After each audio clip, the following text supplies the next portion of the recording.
আমরা ভোক্তাদের অধিকারের জন্য যতটা কথা বলি, কিন্তু আমরা কৃষকের অধিকার নিয়ে কিন্তু আমরা ওরকম কোনো কথা বলি না।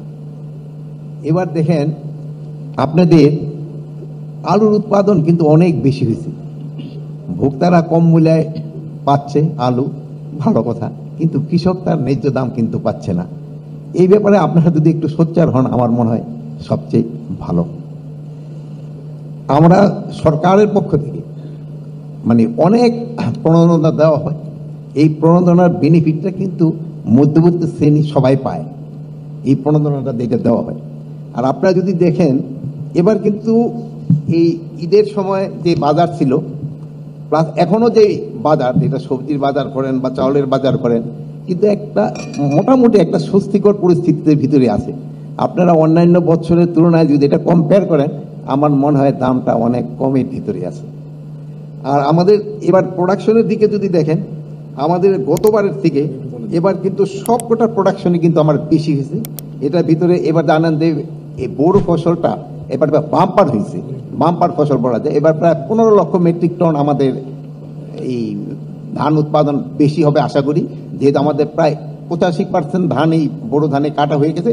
রাজশাহী অঞ্চল এবং রংপুর অঞ্চলে কিছু কিছু রয়ে গেছে, হয়তো কিছুদিনের ভিতর পুরোটা কাটা হয়ে যাবে। এতে প্রায় আমরা আশা করতেছি, যদি বিবিএস এর ইনফরমেশন কারেক্ট হয়, তবে প্রায় 15 লক্ষ মেট্রিক টন বেশি হবে।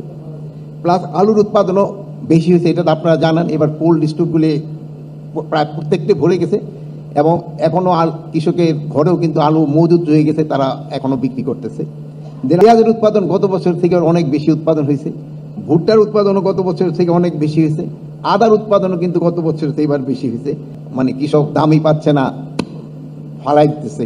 আষাঢ় মাঝখানে একটা ট্রানজিট পিরিয়ডের মতো থাকে, প্রায় 1 মাসের মতো, যেই সময় সবজির দামটা খুব প্লে করে। এই জন্য প্রায় 100-র মতো আমরা ছোট আকারে কোল্ড স্টোর করে দিচ্ছি, যেন ওই সময় কৃষক তার এই ধরেন ফুলকপি, বাঁধাকপি, টমেটো, শালগম এগুলি যেন প্রিজার্ভ করে রাখতে পারে। ওই পরে যেন তারা এটা বিক্রি করে, যেন তাদের যে উৎপাদন খরচটা অন্তত যেন তারা উঠাইতে পারে, এবং তারা যেন কিছুটা প্রফিটও যেন নিতে পারে। এই জন্য আমরা প্রায় 100-র মতো কোল্ড স্টোর এবার করে দিচ্ছি। প্লাস আরেকটা জিনিস হলো, আপনারা জানেন যে আমাদের যে আলুগুলি রাখার জন্য যে কোল্ড স্টোরগুলিতে আলু, খাবার আলু রাখা হয়, সে একই কোল্ড স্টোরে কিন্তু বীজের আলু রাখা হয়। কিন্তু এই জন্য আমরা বীজ আলু রাখার জন্য একটা আলাদা কোল্ড স্টোর করে দিচ্ছি। প্রায় 4টা কোল্ড স্টোর আমরা করে দিচ্ছি বড় আকারে, যেগুলির মধ্যে শুধু বীজই রাখবে।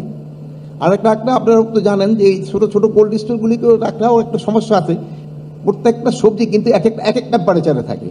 টমেটো যে টেম্পারেচারে রাখতে পারবেন, ফুলকপি কিন্তু ওই টেম্পারেচারে থাকবে না। এই জন্য কিন্তু আমাদের আলাদা আলাদা কিন্তু বক্স টাইপেরও করে দিতে হচ্ছে। আমরা হয়তো এবছরের ভিতরেই, নেক্সট সবজিটা উঠার আগে আমরা এই কোল্ড স্টোরগুলি হয়তো আমরা সম্পন্ন করতে পারবো। এই জন্য আমরা জলবায়ু সে ফান্ড থেকে এই টাকাটা পেয়েছি। প্লাস আরেকটা হলো পেঁয়াজে, আমাদের ধরেন যে পেঁয়াজ প্রিজার্ভ রাখার মতো কিন্তু ওরকম কোনো কোল্ড স্টোরেজ আমাদের নাই।